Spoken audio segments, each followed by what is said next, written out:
Hey guys, today I'm here with the Fox Performance 2.0 Series Reservoir shocks fitting all 2007 to 2018 JK Wranglers with 1.5 to 3.5 inches of lift.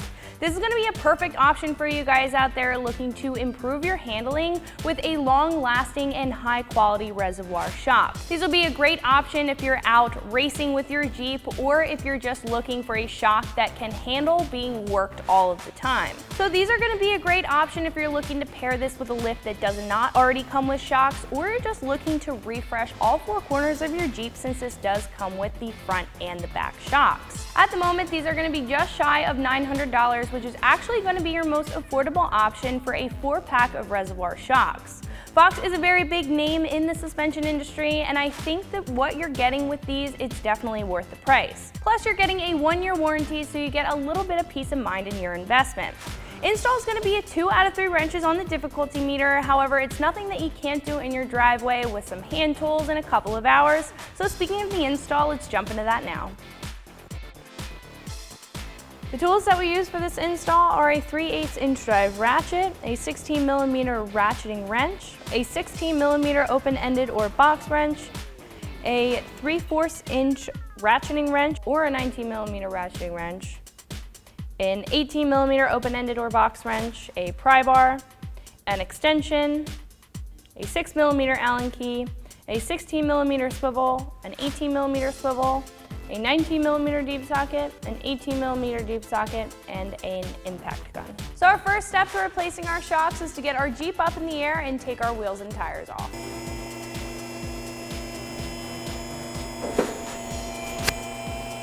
So I'm going to use a 19mm socket to get off our lugs and take off our wheels and tires.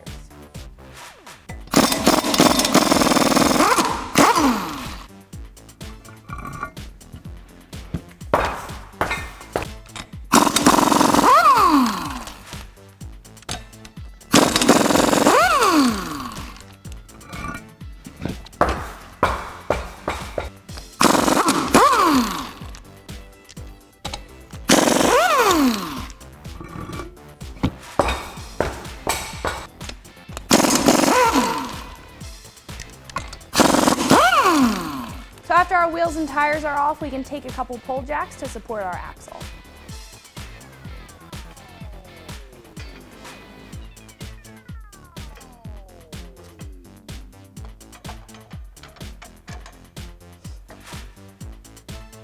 So now that our axle is supported, we can remove our top shock bolt with a 16mm ratcheting wrench and a 16mm open-ended or box wrench. So there is a chance that this top bolt can snap, but the new shocks come with hardware, so that shouldn't be a problem.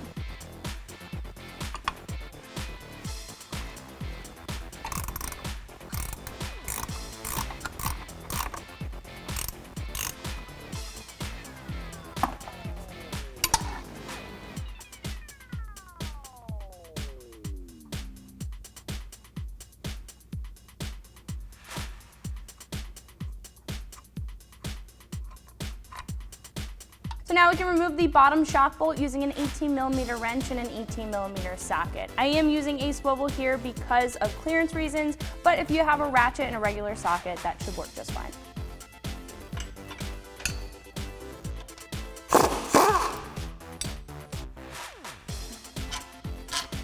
So after that bolt is out, we can fully remove our shock.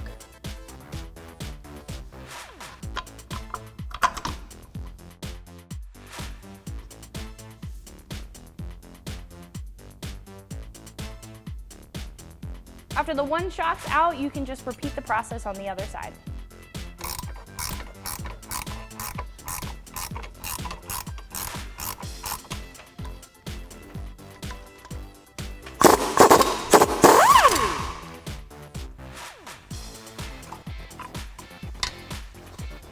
So the big difference that we see while we put the two shocks on the table is that our new Fox shock has a reservoir compared to our standard factory monotube shock. So a reservoir shock is going to increase your valving and improve your dampening over time because there's more oil inside the reservoir shock, and it's going to have better oil displacement since you have some extra room to work with because of the reservoir.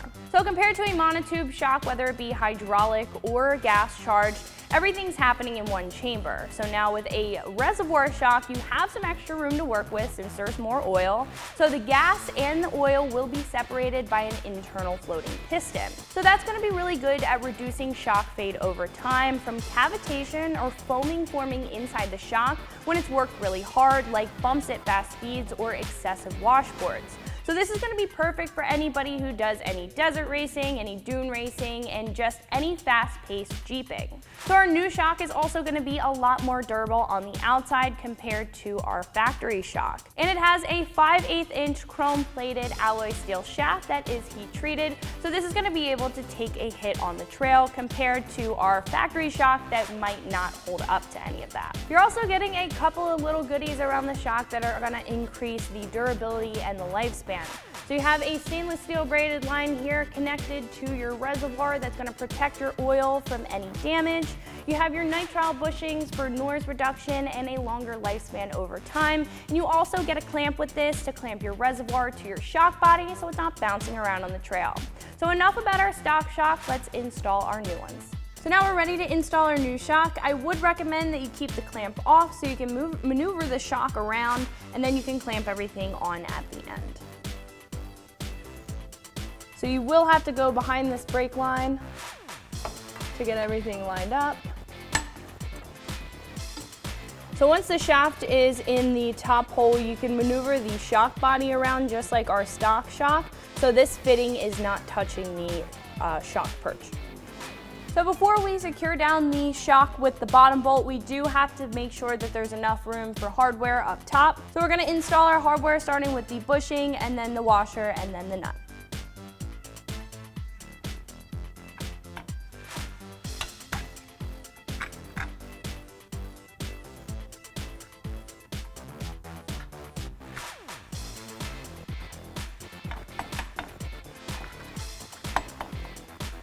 So before we tighten the hardware up top, we need to insert the bottom bolt to keep our shock body in place.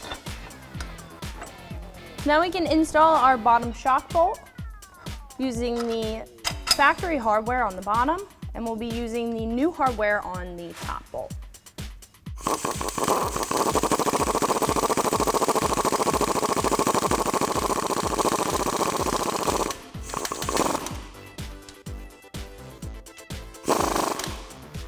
So now we can tighten down the top nut with a 3/4 inch ratcheting wrench or a 19mm ratcheting wrench.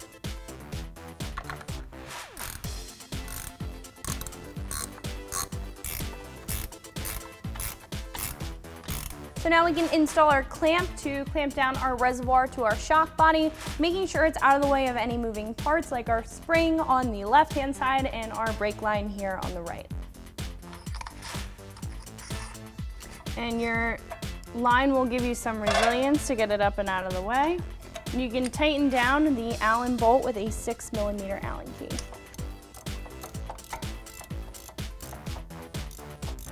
So now we can repeat the process on the other side.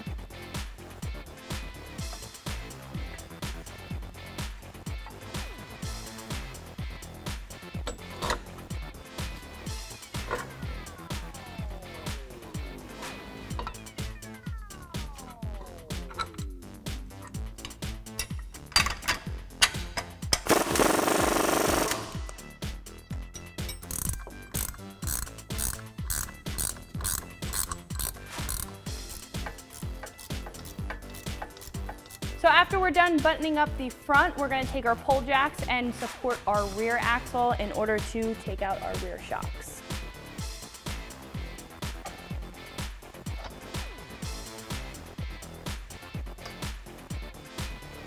So now I'm going to use an 18mm wrench and an 18mm socket and remove this bottom bolt.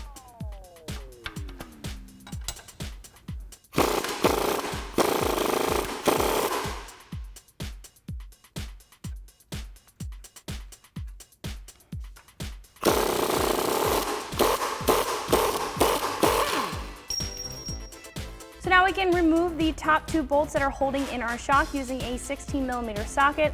I'm using a swivel and an extension because they are up there and I need to get around the rear sway bar.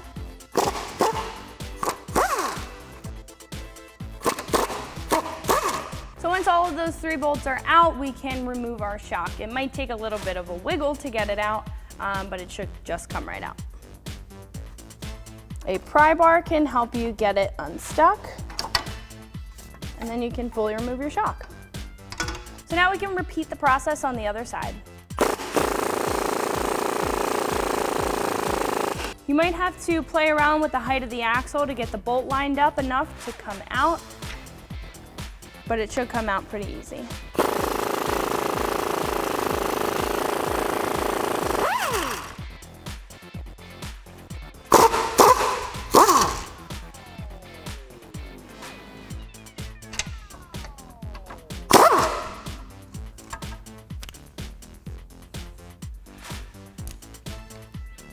So the back ones are pretty stiff in here, so we're just going to take our pry bar again and wedge it out.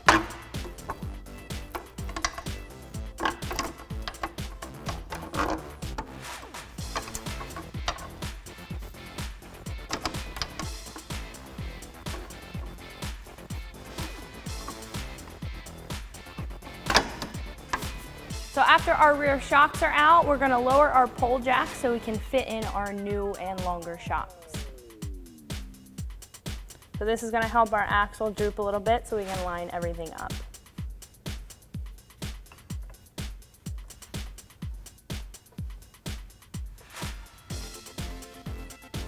So now we're ready to install our shock.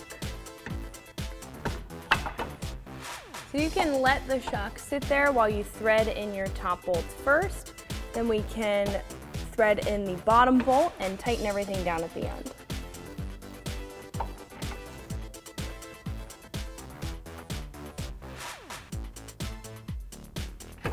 So once those are threaded in, we can insert our bottom bolt.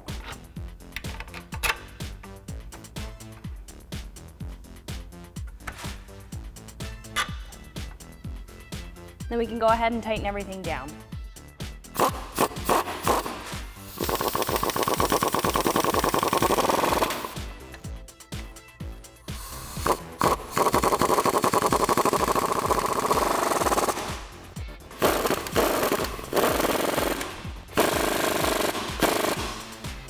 So just like the front shocks, we're going to attach our clamp onto our rear shocks so our reservoir is not just floating around.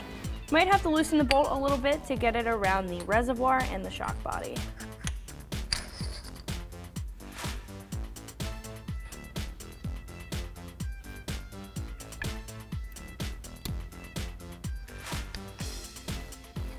After it's in place, you can tighten it down with a 6mm Allen key.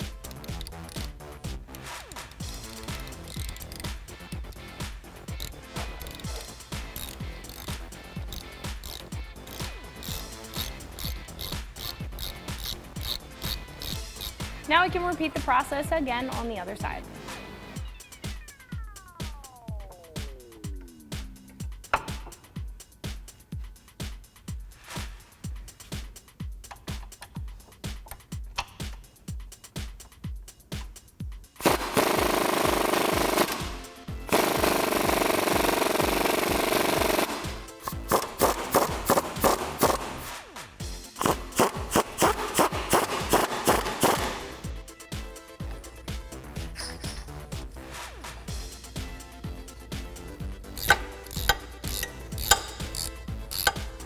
So after everything is tightened up in the rear, we can remove our pole jacks and put on our wheels and tires.